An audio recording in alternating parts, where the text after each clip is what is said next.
Então, e a gente entende com o ministério local, com o pastorado, como o senhor falou, que é prazeroso fazer a obra de Deus, é muito gratificante, mas que também há momentos de adversidades que são vivenciados. E nós estávamos em uma situação lá na Bahia, e eu pergunto para o senhor, aquilo que aconteceu na Bahia, eu gostaria até que o senhor falasse um pouco, foi uma marca no ministério do senhor, uma das marcas que lhe trouxe, né, uma tristeza, um momento assim que marcou o ministério. A gente sabe, né, o senhor vai falar aqui da perda de um grande amigo, né? Sim. Então, no ministério nós temos ganhos e temos perdas. Sim. Eu gostaria que o senhor falasse um pouco sobre isso para a gente. O ministério ele proporciona estas surpresas, né? Não é porque a gente está no ministério que a gente está no céu. Não. Nós exercemos o ministério na terra. E na terra a gente acaba estando passivos, né, de enfrentarmos situações inusitadas. Nós tínhamos o aniversário da igreja lá em Salvador, e o bispo André Carlos e outros irmãos foram na frente, se não me engano, numa quinta-feira, né? E eu, como tinha alguns compromissos aqui ainda na quinta e na sexta, só fui no sábado. E eles foram me pegar no aeroporto, juntamente com o nosso amigo, né, saudoso bispo Carlos Henrique. E do aeroporto fomos para a casa do pastor Rubens, lá em Salvador. E antes do almoço nós fomos na praia, que fica ali, ficava a 5 minutos da casa, não para tomar banho, mas fomos para conversar, para desaparecer um pouquinho. E o bispo Carlos Henrique, então, resolveu entrar na água para tomar um banho, mas não estava longe da margem, né? Estava assim, a uns 20, 30 metros no máximo da margem dali da praia. E eu e o bispo André Carlos ficamos aqui na areia conversando e ele nadando. E a gente conversando aqui e ele nadando. Daqui a pouco ele sumiu, desapareceu. E mais alguns irmãos que estavam ali, cadê o bispo Carlos Henrique? Cadê o bispo Carlos Henrique? E aí o pessoal que estava ali jogando frescobol pulou na água e conseguiu achar, tirar. E, lamentavelmente, ele veio a óbito ali na nossa frente. E esse bispo, ele tinha quanto tempo já de missão? Já estava conosco há uns 15 anos. Estava uns 15 anos conosco. Era um irmão, um amigo, um parceiro. Era um homem que viajava com a gente para todos os lugares, nunca nos deixava sozinho. Um homem acostumado com mar, com água, foi criado em Ipanema. E a gente até depois, pelo laudo, né, e as conclusões que a gente chegou, ele teve um mal súbito ali na água e acabou ali Jesus o recolhendo, né? E isso para a gente nos marcou muito, porque nós estávamos ali para a obra de Deus, né? Para fazer a obra de Deus, o povo nos esperando. E foi uma experiência muito dolorosa de comunicar a família, esposos, filhos. E essa experiência até hoje, né? Ela marca, ela dói, porque foi algo súbito. Não que a gente duvide da mão de Deus, nem da capacidade que Deus tem, que é o nosso Deus onipotente, né? Todo-poderoso, de dar o livramento, mas a gente sente como sentimos, né? Então, a gente no ministério passa por essas experiências, né? Logo depois, Bispo Carlos Henrique foi em novembro de 2015, mais ou menos em maio de 2016, o bispo Jandaí, né, um outro bispo nosso, na época com 46 anos, sofreu um infarto fulminante na sala da casa dele. Fulminante. Não teve socorro, e deixando 3 filhos pequenos. Então, todas essas experiências acabam, de alguma maneira, marcando, né, as nossas vidas. Mas Paulo, ele fala dessas experiências, né? Açoites, prisões, naufrágios, perseguição, chicotadas, desceu no cesto como morto, né? Então, Paulo também, ele compartilha conosco de todas essas agruras, a ponto de dizer que ele trazia no corpo as marcas de Cristo. Então, ministério não é para quem se chama, ministério é para quem Deus chama. Quem tenta entrar no ministério achando que o sobrenome dele vai lhe garantir, que o tempo que ele estudou vai lhe garantir, a influência que ele tem vai lhe garantir, os amigos que ele tem vão lhe garantir, vai se frustrar. Vai se frustrar. Aproveitando esse gancho, o senhor está falando de perdas. O senhor também passou um momento muito difícil na época da pandemia. Queria que o senhor falasse um pouquinho também dessa experiência que o senhor teve, esses momentos difíceis. Sim. Eu ia lá com meu irmão, lá, né? A gente oramos muito pela sua vida também. Assim, que o senhor pudesse falar um pouquinho também desse momento. Paulo, eu acredito que foi a experiência mais marcante que eu já passei, né, em toda a minha vida, né? O Senhor permitiu. Eu entendo que, e creio piamente no que o apóstolo Paulo diz aos Romanos, capítulo 8, se não me engano, é o versículo 28, né? E todas as coisas cooperam para o bem daqueles que amam a Deus, para o bem daqueles que são chamados pelo seu decreto. Então, Deus, ele permite algumas coisas na nossa vida para nos amadurecer, para nos amadurecer. Eu nunca tinha ficado um dia dentro do hospital, nunca. Tinha ido como pastor, você vai muito ao hospital, visitar pessoas até em quadros graves, né? Mas eu nunca tinha ficado um dia no hospital, e confesso a você que eu poderia até dizer como Jó, né? O que eu mais temia me sobreveio, porque eu tinha pavor de ficar internado, tinha pavor, não tenho medo da morte, mas ficar internado, em estado grave, dependendo de médicos, remédios, mas Deus me levou lá no fundo do poço. E o povo buscando a igreja, buscando. Unida. 2020, nós tivemos a pandemia da Covid, nós tínhamos ido à Bolívia, numa viagem missionária, e retornamos da Bolívia no dia 5 de março de 2020.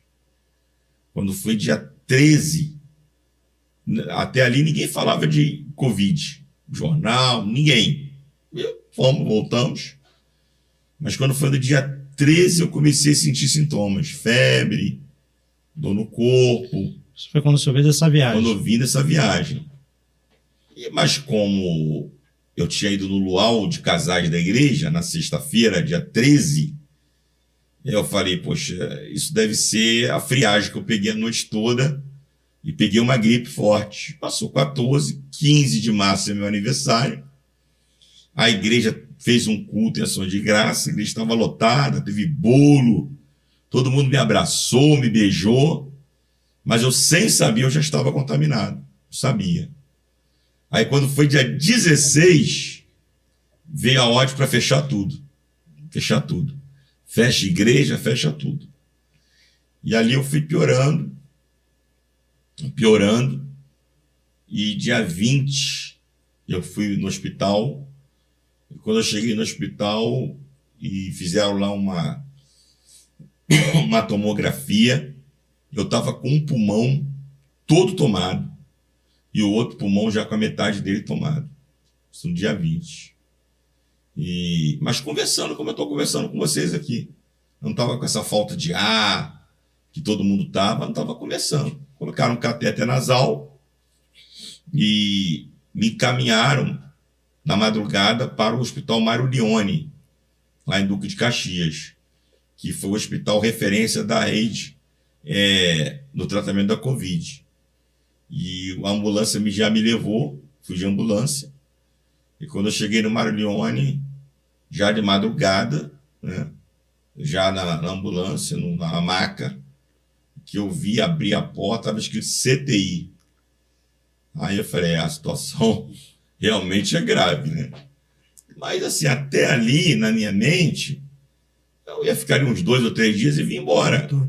Ia ser rápido, porque eu não estava com essa ânsia que as pessoas estavam relatando naquela semana. E o interessante é que o CTI estava vazio. Não tinha uma pessoa internada. Eu fui o primeiro paciente do Mário Leone, internado ali em Duque de Caxias. Entrei, botaram lá numa maca. Daqui a pouco veio a médica já com os meus exames na mão. E ela falou, olha, seu Davi, seus exames clínicos não estão bons. Sua glicose está mais de 500. Já fizemos todo tipo de medicação, não abaixa. Sua pressão está mais de 20, não abaixa. Sua saturação está caindo. Naquela altura, minha saturação já estava 78. Né? E eu quero dizer para você que não vamos ter jeito, vamos ter que te entubar. Vamos ter que te entubar. Eu tomei aquele susto, né? Então ela falou isso. Argumentei com ela, mas vem cá, vocês têm hoje medicações tão poderosas aí, modernas, não tem outra forma de resolver isso? Não tem outra forma. Protocolo é intubação. Protocolo é intubação. Ele não podia receber visita, não podia... Nada. Eu ainda falei com ela, olha, eu estou aqui sozinho, minha filha está do lado de fora, com o pastor Márcio, eles estão aí fora, então a senhora faz o seguinte, a senhora vai lá e conversa com eles, porque como é que eu vou aqui falar alguma coisa? Aí foi quando ela disse para mim, não, ninguém que está aqui dentro pode sair, ninguém que está lá fora pode entrar. A decisão tem que ser tomada agora. Agora, o senhor tem que tomar. Ninguém pode. Amanhã nós vamos comunicar a tua família. Mas agora não tem jeito. E eu falei, bom, não tem jeito, vou fazer o quê? Aí ela se afastou aí, uns 10 minutinhos, e foi o tempo que eu tive para entregar minha vida nas mãos de Deus. Né? Foi o tempo que eu tive para orar, e coloquei minha vida nas mãos de Deus, e ela voltou, e foi um processo. Foram 19 dias entubado, foram 31 dias internado, 19 dias entubado, a ponto de que no 3º dia da intubação eu não vi mais nada, apagou tudo, né? No 3º dia da intubação, os médicos já chamaram a minha esposa, né, a pastora Carla, e falaram para ela, olha, o estado do seu esposo é muito grave, ele não responde à medicação, e se a senhora crê em alguma coisa, a senhora se apega, porque o que a gente podia fazer, a gente já fez. E no campo da medicina, não tem mais o que fazer. Meus rins pararam completamente, pulmão todo tomado, coração fraquíssimo, o PCR que mede a infecção no organismo já estava em 46 mil, minha saturação foi a 3%. Meu Deus. Estava morto. Morto. Humanamente falando, não tinha saída. Mas foi como você disse. Minha esposa voltou com a notícia, conclamou o povo clamou, o povo orou, o povo jejuou, o povo buscou o Senhor, e Deus, na sua graça, na sua misericórdia, na sua soberania, eu costumo dizer que aqueles a quem Deus recolheu, recolheu por amor. E aqueles a quem Deus permitiu ficar, permitiu por amor. Ele é soberano, ele conhece, ele sabe dos propósitos, dos planos. E 19 dias depois, sem que os médicos esperassem, eu acordei.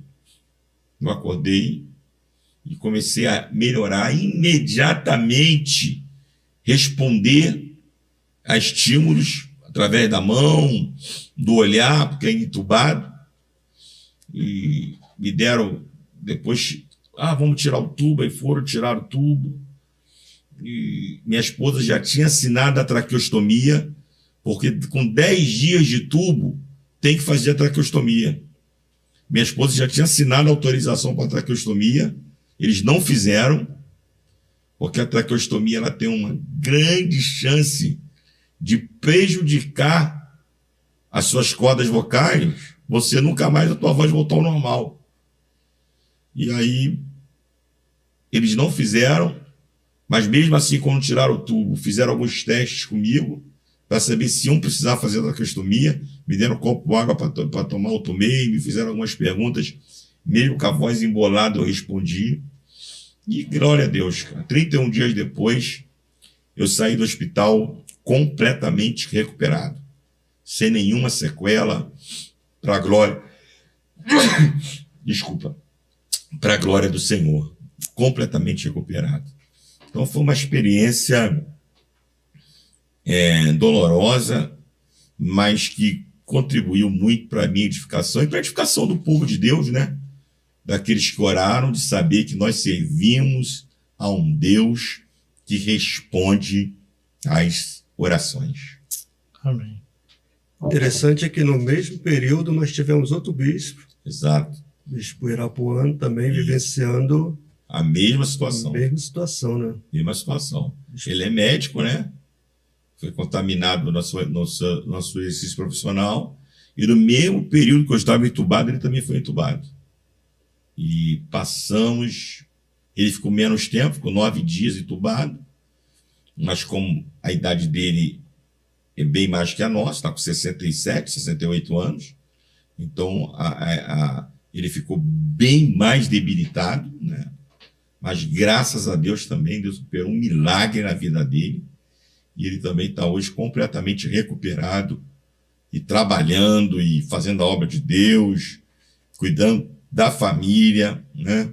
Deve estar aí conosco agora aí. Um abraço para ele, para a doutora Heloísa, para toda a família.